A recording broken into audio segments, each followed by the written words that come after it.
రాష్ట్రంలో మహిళలపై పెరుగుతున్న దాడులు, అఘాయిత్యాలను నిరసిస్తూ వైఎస్ఆర్సీపీ మహిళా విభాగం ఆధ్వర్యంలో కాకినాడ ఇంద్రపాలెం సర్కిల్ వద్ద గల డాక్టర్ బిఆర్ అంబేద్కర్ విగ్రహం వద్ద నిరసన ధర్నా నిర్వహించారు. నగరంలోని ఇంద్రపాలెం సర్కిల్ వద్ద ఉన్న డాక్టర్ బిఆర్ అంబేద్కర్ విగ్రహం వద్ద వైఎస్ఆర్సీపీ జిల్లా మహిళా అధ్యక్షురాలు వర్ధినేడి సుజాత అధ్యక్షతన ఈ కార్యక్రమం జరిగింది. సుమారు 40 మంది జిల్లా మహిళా నాయకురాళ్లు, కార్యకర్తలు ధర్నాలో పాల్గొని అంబేద్కర్ విగ్రహానికి పూలమాలలు వేసి వినతి పత్రం సమర్పించారు. కూటమి ప్రభుత్వం అధికారంలోకి వచ్చిన తర్వాత చరిత్రలో ఎన్నడూ లేని విధంగా మహిళలపై దాడులు, హత్యలు, అత్యాచారాలు పెరుగుతున్నాయని మహిళా నాయకులు ఆగ్రహం వ్యక్తం చేశారు. గుంటూరు బద్వేలు సంఘటనలే ఇందుకు నిదర్శనమని, ప్రభుత్వ చేతగానితనం మరియు నిర్లక్ష్య వైఖరి వల్లే అధికార పార్టీ నాయకులు ఇటువంటి అక్రమాలకు పాల్పడుతున్నారని ఆరోపించారు. రాష్ట్రంలో రాజ్యాంగబద్ధమైన పాలన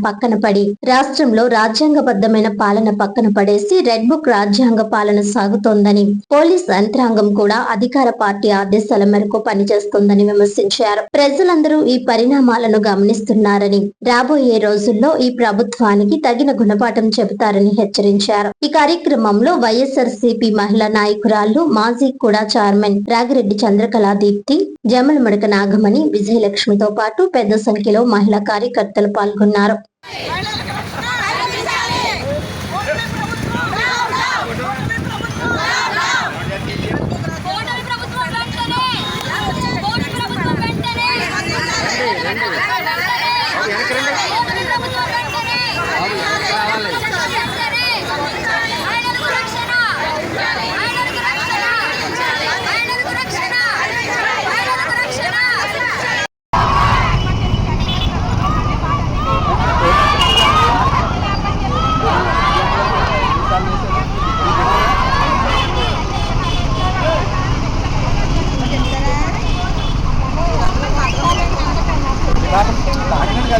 అందరికీ నమస్కారం.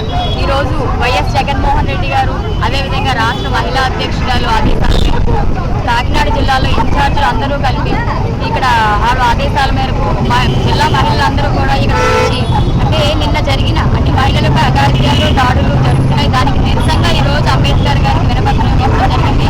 అయ్యా అంబేద్కర్ గారు, మీరు రచించిన రాజ్యాంగాన్ని పక్కన పెట్టి ఈ రోజు రెడ్ బుక్ రాజ్యాంగం ఇక్కడ జరుగుతుంది. మహిళలకు అన్యాయాలు, అఘాయిత్యాలు పెరిగిపోయాయి. వాటిని దాన్ని తగ్గించి వాళ్ళకు ఒక మంచి సద్బుద్ధిని ప్రసాదించి మళ్ళీ మీ రాజ్యాంగాన్ని అమలు చేయాలని చెప్పేసి మేము అందరం కోరుకుంటున్నామని చెప్పేసి వినతిపత్రాన్ని అందించడానికి ఇక్కడికి వచ్చాము.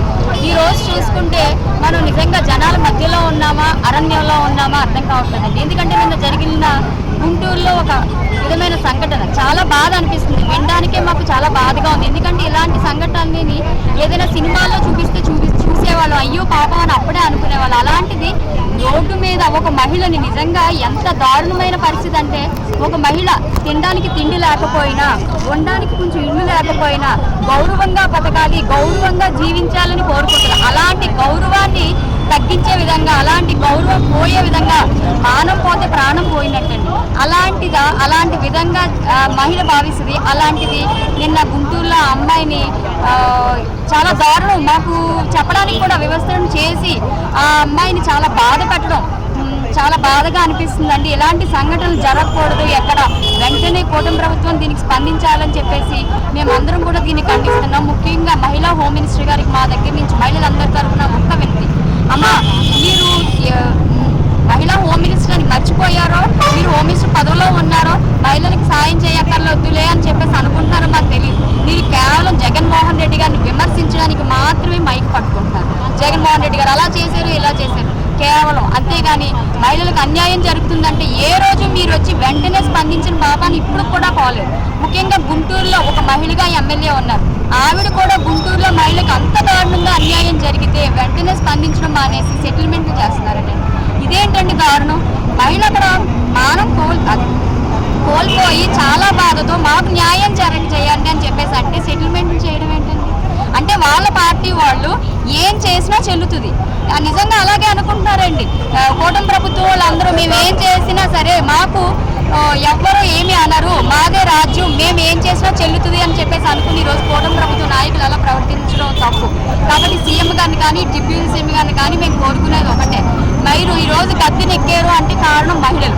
ఆ మహిళలకు అన్యాయం జరిగితే మళ్ళీ రేపొద్దున మహిళలందరూ రాష్ట్రంలో మహిళలందరూ రోడ్ల మీదకి వచ్చి ధర్నాలు చేసే పరిస్థితి తెచ్చుకోవద్దని చెప్పేసి మిమ్మల్ని హెచ్చరిస్తూ దీన్ని మేము ఇలాంటి జరగకుండా మళ్ళీ మీరు వెంటనే చర్యలు చేపట్టాలని మీ అందరినీ మేము కోరుకుంటూ మా మహిళలందరం కూడా దీన్ని ఖండించి తీవ్రంగా ఇలాంటి జరగకూడదు అని చెప్పేసి మేము కోరుకుంటున్నాం.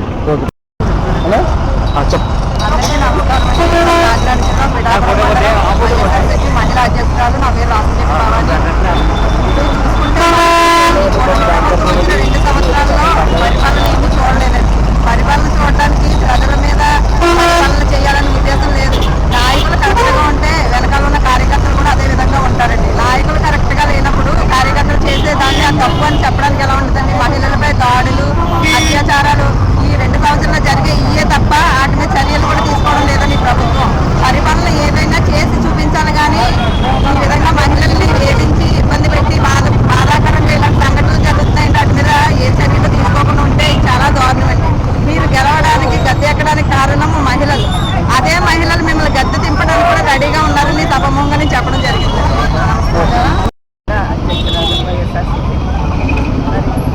ఈరోజు చాలా విచారకరమైన విధంగా మేము భావిస్తున్నాం. ఎందుకంటే రాష్ట్రంలో 2 రాజ్యాంగం ఏర్పడింది.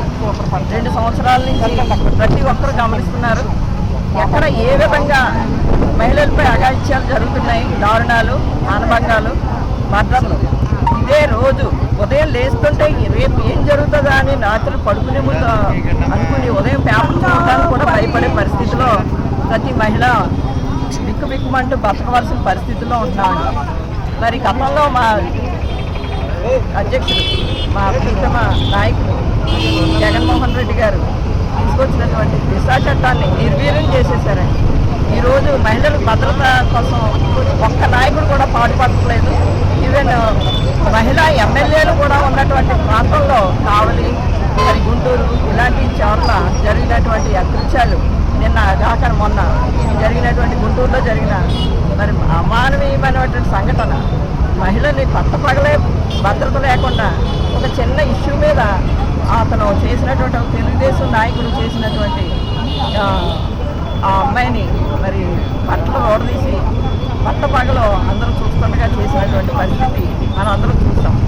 మరి ఇలాంటి అరాచకాలు చేస్తున్నటువంటి ఈ ప్రభుత్వంలో మన కాకినాడ జిల్లాలో డిప్యూటీ సీఎంగా ఉన్నటువంటి పవన్ కళ్యాణ్ గారు నిన్న కాక మొన్న అవార్డ్స్లో వాళ్ళ కూతురు మరి పెద్ద అన్నయ్య గారికి అమ్మాయి నిహారిక గారికి ఆమెకి కంగ్రాచులేషన్స్ చెప్పడానికి అయితే స్పందించారు. మరి అలాంటి టైంలో మరి సంఘటన జరిగి ఆయన నోరు మెదపకపోవడానికి గల కారణం ఏంటో మాకు ఎవరికి అర్థం కావట్లేదు. మరి ఇలాంటి సంఘటనలకి మరి వాళ్ళు కూడా స్పందించకపోతే ఇంకేంటి? ఈ సాక్షి దినపత్రిక ద్వారా, సాక్షి ఛానల్ ద్వారానే ఇది బయటకు వచ్చిందండి ఈ ఇన్సిడెంట్. దాన్ని చూశాక దాన్ని ఏదోలాగా కప్పిపుచ్చాలని మరి అక్కడ ఉన్నటువంటి స్థానిక ఎమ్మెల్యే ప్రయత్నాలు చేశారు. కానీ ఆమె ప్రయత్నాలు కానీ ఏదోలాగా మసిపూసి మారడికే చేయాలనుకున్నారు. కానీ అది బయటకు రావడంతో నిన్న కాక మొన్న చంద్రబాబు నాయుడు గారు మన సీఎంగా ఉండి ఆయన ట్వీట్ చేశారండి. ఆయన ద్వారా ఇప్పుడు ఈ వెలుగులోకి వచ్చింది. దీన్ని మేము తీవ్రంగా ఖండిస్తూ మా జిల్లా వ్యాప్తంగా మహిళలందరూ, వివిధ నాయకులు, హోదాల్లో ఉన్న నాయకులు అందరూ కలిసి ఈ కార్యక్రమాన్ని, నిరసన కార్యక్రమాన్ని కాకినాడ అంబేద్కర్ గారి సెంటర్లో